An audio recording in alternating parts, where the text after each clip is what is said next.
Assalamualaikum warahmatullahi wabarakatuh. Perkenalkan, nama saya Muhammad Ali Hasin, mahasiswa Universitas Muhammadiyah Yogyakarta, Fakultas Agama Islam, Program Studi Komunikasi Penyiaran Islam. Dalam video kali ini, saya akan menjelaskan tentang resu materi dari mata kuliah Prophetic Leadership. Pada video kali ini terdiri dari 4 materi, yaitu kepemimpinan Khulafaur Rasyidin yang terdiri dari Abu Bakar, Umar bin Khattab, kemudian Utsman bin Affan, kemudian Ali bin Abi Thalib. Kita langsung saja kepada khalifah yang pertama, sahabat pertama dari pemilihan kekhalifahan, yaitu Abu Bakar As-Siddiq. Abu Bakar As-Siddiq adalah anak Ibnu Quhafah, khalifah pertama dari rangkaian Khulafaur Rasyidin yang memerintah pada tahun 632 sampai 634 Masehi atau 11 sampai 13 Hijriah. Dia termasuk orang yang terbuka di Quraisy, pertama yang menerima ajaran Nabi Muhammad SAW. Khalifah pertama ini dikenal dalam sejarah dengan banyak nama panggilan atau gelarnya. Nama aslinya adalah Abdullah ibnu Utsman, ibnu Amir, ibnu Ka'bah, ibnu Ka'ab, ibnu Sa'ad, ibnu Taim, ibnu Murrah al-Taimi. Pada masa jahiliyah ia bernama Abdul Ka'bah, lalu ditukar oleh Rasulullah SAW dengan nama Abdullah.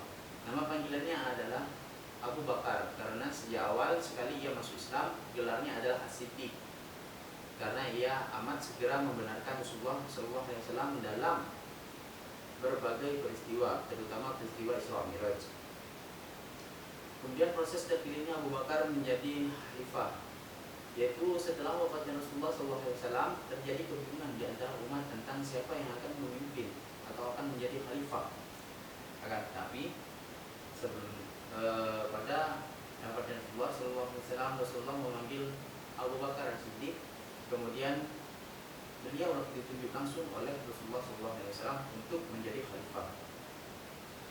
Kepemimpinan Abu Bakar As-Siddiq pada masa pemerintahannya, yaitu Abu Bakar As-Siddiq menunjukkan garis besar politik kebijaksanaan. Fakta historis menunjukkan bahwa pemerintahan Abu Bakar As-Siddiq banyak menuai keberhasilan, baik keberhasilan internal maupun eksternal. Adapun keberhasilan tersebut tidak terlepas dari sifat-sifat kepemimpinan Abu Bakar As-Siddiq yang meliputi ketegasan, keberanian, kedermawanan, keadilan, kejujuran, dan kewibawaan. Ketegasan meskipun kaumnya mengenal Abu Bakar As-Siddiq sebagai pribadi yang lemah lembut, santun, dan murah hati. Abu Bakar As-Siddiq dikenal bersifat tegas, yang merupakan sifat terpuji yang dimilikinya. Kemudian jejak kepemimpinannya Abu Bakar As-Siddiq, yaitu pengumpulan Al-Quran.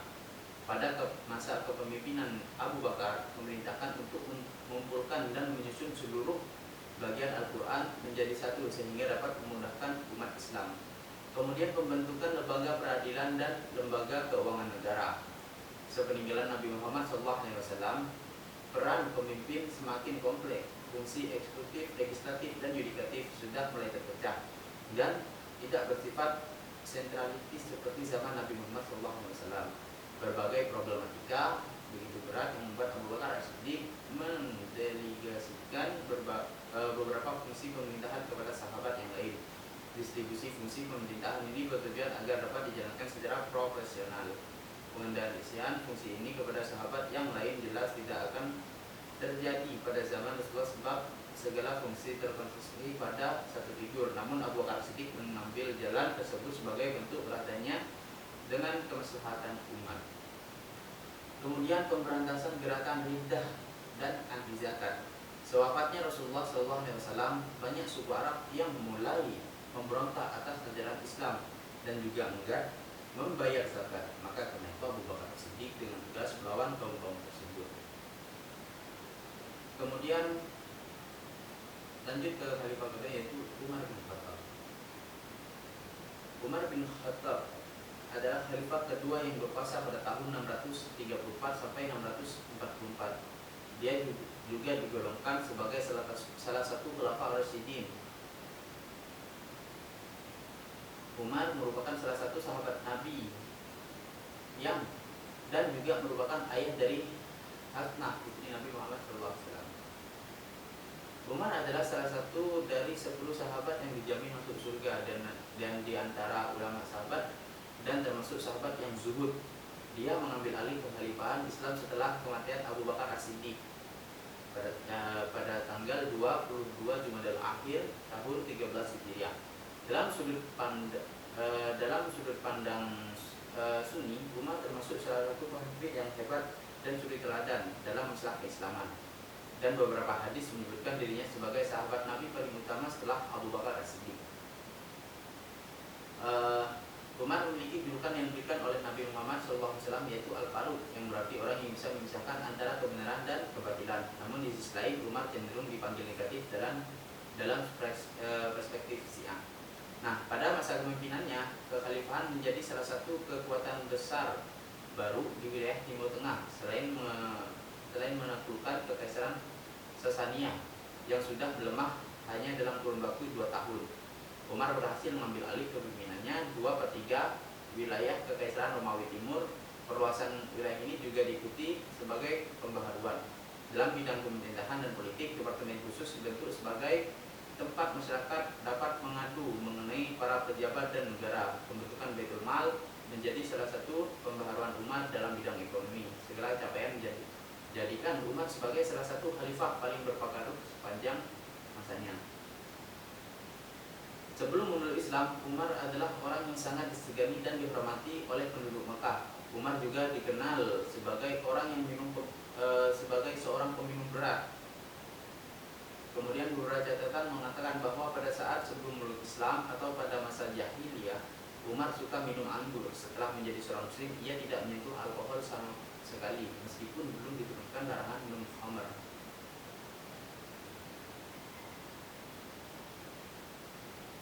Kemudian pada masa kekhalifahan Umar, selama pemerintahan Umar, kekuasaannya Islam tumbuh dengan sangat pesat. Islam mengambil alih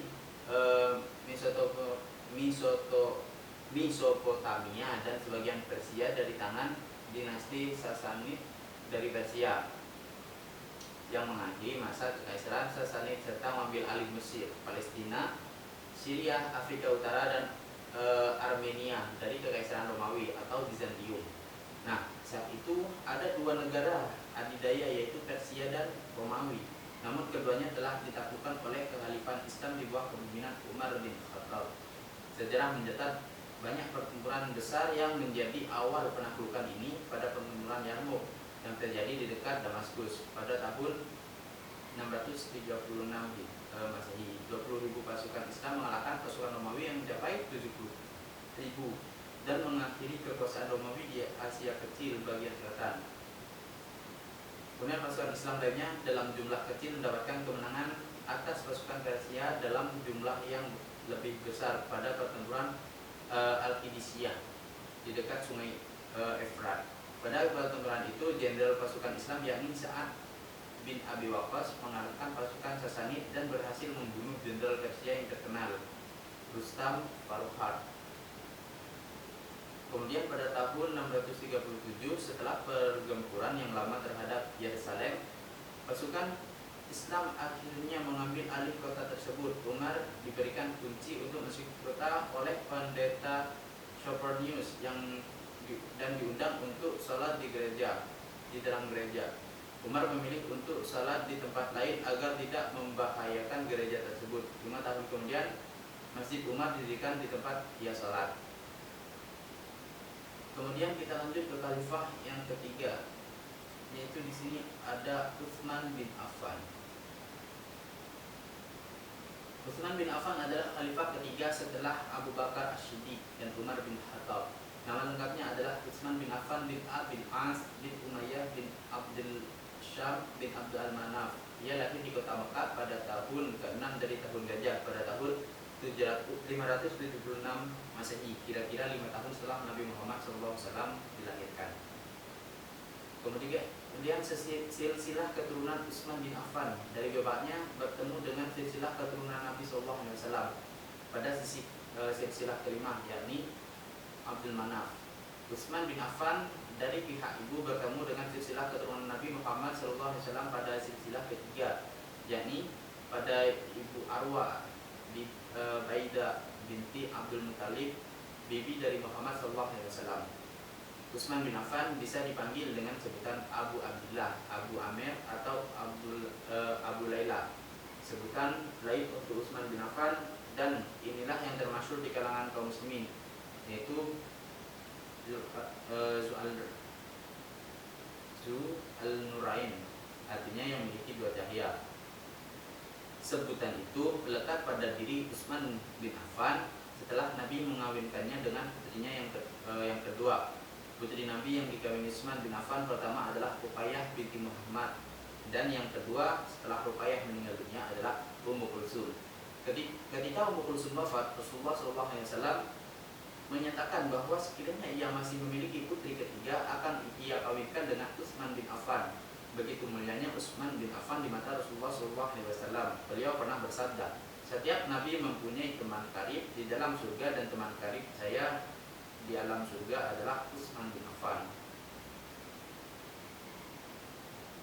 Kemudian kepribadian Utsman bin Affan. Utsman bin Affan adalah salah seorang sahabat yang dikagumi oleh Rasulullah SAW. Hal itu erat kaitannya karena Utsman bin Affan adalah sahabat yang sederhana, soleh, dan dermawan. Tidak mengherankan jika kemudian Nabi memberikan dua orang putrinya untuk dinikahi oleh Utsman bin Affan, sebagaimana telah dikemukakan sebelumnya. Utsman bin Affan tergolong sahabat yang kaya raya, namun penuh kesalehan dan kedermawanan. Oleh karena semangat kesalehan dan kedermawanannya itu, maka ketika datang perintah Nabi untuk melakukan hijrah, diperkenankannya perintah itu tanpa memikirkan harta kekayaan dan urusan perdagangan yang dia tinggalkan. Dia ridho meninggalkan semua itu demi kejayaan agama dan demi ketaatan kepada perintah Allah dan Rasulnya. Kemudian pola kepemimpinan Utsman bin Affan, yaitu yang pertama itu ada pola demokratik, kemudian yang kedua ada pola kendali bebas, kemudian ketiga ada pola kemaslahatan umat, kemudian keempat pola presidio demokratik. Pola demokratik dalam pelaksananya sistem demokrasi yang Utsman laksanakan persis seperti yang dulu Umar contohkan. Bentuk konkret dari sistem demokrasi yang Utsman laksanakan tercermin pada beberapa kebijakannya, seperti pembentukan lembaga permusyawaratan untuk mengumpulkan para sahabat Muhajirin dan Ansor. Adapun dalam kenyataannya musyawarah dilakukan atas hampir segala hal, yaitu strategi perang, pengumpulan Al-Quran, kebijakan dalam meredam fitnah, peradilan, dan situasi dan kondisi lainnya. Kemudian pola kendali bebas. Pada paruh kedua kekuasaannya, Utsman menerapkan pola kepemimpinan kendali bebas. Pola kepemimpinan kendali bebas adalah pemimpin yang lebih memberi kebebasan seluas-luasnya terhadap bawahannya. Namun pemimpin seperti ini adalah pemimpin yang pasif dan lari dari tanggung jawab. Menurutnya, biarkan organisasi berjalan dengan apa adanya. Utsman tidak mampu menolak desakan dari keluarganya, sehingga nampak jelas dominasi keluarga sering mempengaruhi setiap keputusan yang diambil oleh Utsman, seperti keputusan mencopot hampir semua pejabat pada era Umar, kemudian diganti dengan pejabat yang terbilang masih kerabat dekatnya. Hal ini menimbulkan kekecewaan, ketidakpuasan, dan kemarahan dari masyarakat. Kemudian pola kemaslahatan umat. Pada hakikatnya pemerintahan Utsman juga melandaskan kebijakannya kepada kepentingan umat. Perwujudan dari pola pemerintah tersebut terlihat dalam pengelolaan Baitul Mal. Utsman mencoba melakukan terobosan baru, yakni dengan membagikan secara merata terhadap umat Islam. Walau hal ini berbeda dengan yang dilakukan oleh Umar bin Khattab, tidak dapat dipungkiri bahwa peninggalan Umar yang berupa kekayaan dan departemen keuangan sangat makmur serta pendapatan negara berlimpah ruah itu menimbulkan banyak pihak yang ingin memilikinya. Pendapatan tersebut bersumber dari gamimah, jizyah, ur, zakat, dan pajak bumi. Kemudian pola pseudo-demokratik. Dalam kasus yang lain, pemerintahan Utsman menerapkan sistem pseudo-demokratik.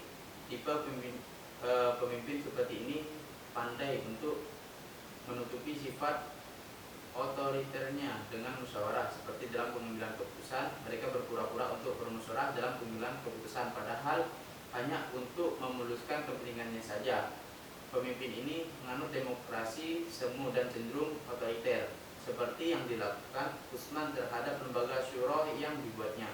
Utsman memiliki kuasa tertinggi terhadap lembaga tersebut. Nah, dalam pengambilan keputusan, Utsman sebagai penentu pendapat tersebut diterima atau tidak, walaupun pendapat Utsman tidak sejalan dengan pendapat mayoritas umat. Kemudian kita lanjut ke khalifah yang terakhir, yaitu ada Ali bin Abi Thalib. Nah, silsilah Ali bin Abi Thalib, yaitu ia bernama Ali bin Abi Thalib, nama ayah nama Abu Thalib sendiri Abu Manaf.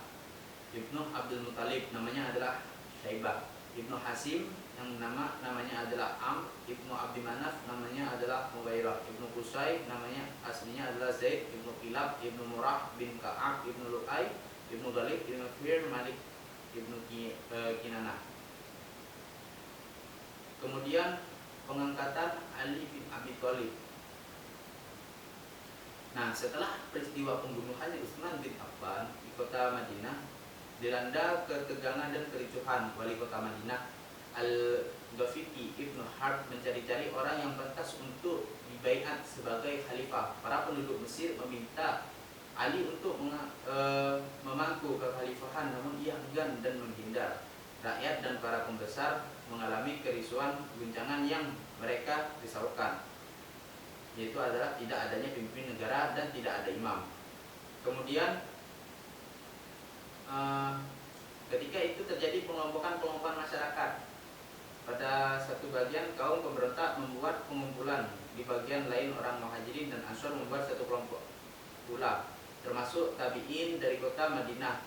Yang mereka pikirkan ialah bagaimana dengan umat Islam yang sudah berkembang, membentang dari perbatasan Rum sampai Yaman dan dari Afghanistan sampai Afrika Utara, yang selama beberapa hari tidak memiliki pemimpin. Atas dasar itulah mereka berusaha untuk memilih seorang khalifah secepat mungkin dan dilakukan di Madinah, karena kita itu satu-satunya yang ibu kota Islam. Di sana juga ditinggalkan Ahlul Al-Halli wa Al-Aqd, semacam dewan perwakilan yang berhak melakukan baiat kepada seorang khalifah. Karena kondisi yang sangat genting, tidak mungkin meminta pendapat dari daerah dan provinsi yang bertebaran di seluruh negeri. Keadaan yang sangat bahaya ini memerlukan pengangkatan seorang pemimpin yang dengan segera untuk menghindari perpecahan dan kehancuran yang mengancam kekuatan negara. Sistem pemerintahan Ali bin Abi Thalib, yaitu meskipun pada pemerintahan Ali yang selama 6 tahun tidak sunyi dari pergolakan politik, Ali berusaha menciptakan sistem pemerintahan yang bersih, berwibawa dan egaliter. Ali mengambil kembali harta yang dibagi-bagikan Utsman kepada pejabat-pejabatnya. Ali juga mengirim surat kepada para gubernur dan pejabat daerah lainnya untuk bijaksana dan menjalankan tugasnya dan tidak mengecewakan rakyat. Ali pun menyusun undang-undang perpajakan. Dalam sebuah suratnya, Ali menegaskan bahwa pajak tidak boleh diambil tanpa memperhatikan pembangunan rakyat. Begitupun dengan jizyah ataupun pajak yang diambil dari kaum non-muslim yang bertempat di pemerintahan Islam. Khalifah Ali mengambil jizyah dari kaum non-muslim yang bertempat tinggal di kawasan muslim sebagai jaminan keamanan bagi kaum non-muslim. Namun jizyah sendiri diambil dengan bijaksana, yakni bagi kaum non-muslim yang tidak memiliki harta yang berlebihan, maka jizyah tersebut diambil semampunya. Kaum non-muslim membayarnya, namun kebalikannya bagi kaum non-muslim yang kaya. Kemudian kesimpulan pada kepemimpinan Ali bin Abi Thalib ini, sistem pemerintahan Khalifah Ali bin Abi Thalib dalam perspektif fikih syariah salah satunya tentang kebijakan penetapan hukum, kebijakan peradilan dan politik peperangan, seperti peperangan yang terjadi dalam perang sipil. Sesungguhnya Ali tidak ingin melakukan tahkim atau arbitrase, karena Khalifah Ali sendiri telah mengetahui bahwasanya tahkim yang dilakukan Muawiyah hanyalah politik untuk mengalahkan pasukan Ali, karena pasukan Muawiyah telah terpojok. Akan tetapi Khalifah Ali dipaksa pasukannya sendiri untuk melakukan tahkim. Nah, dan mereka mengancam akan memberontak seperti apa yang dilakukan terhadap Muawiyah. Dengan rasa terpaksa, Khalifah Ali menuruti keinginan pasukan untuk melakukan tahkim tersebut. Begitu pun dengan kebijakan-kebijakan lainnya yang dijalankan oleh Khalifah Ali bin Abi Thalib. Oke, sekian materi dari saya. Kurang lebihnya saya mohon maaf. Saya mohon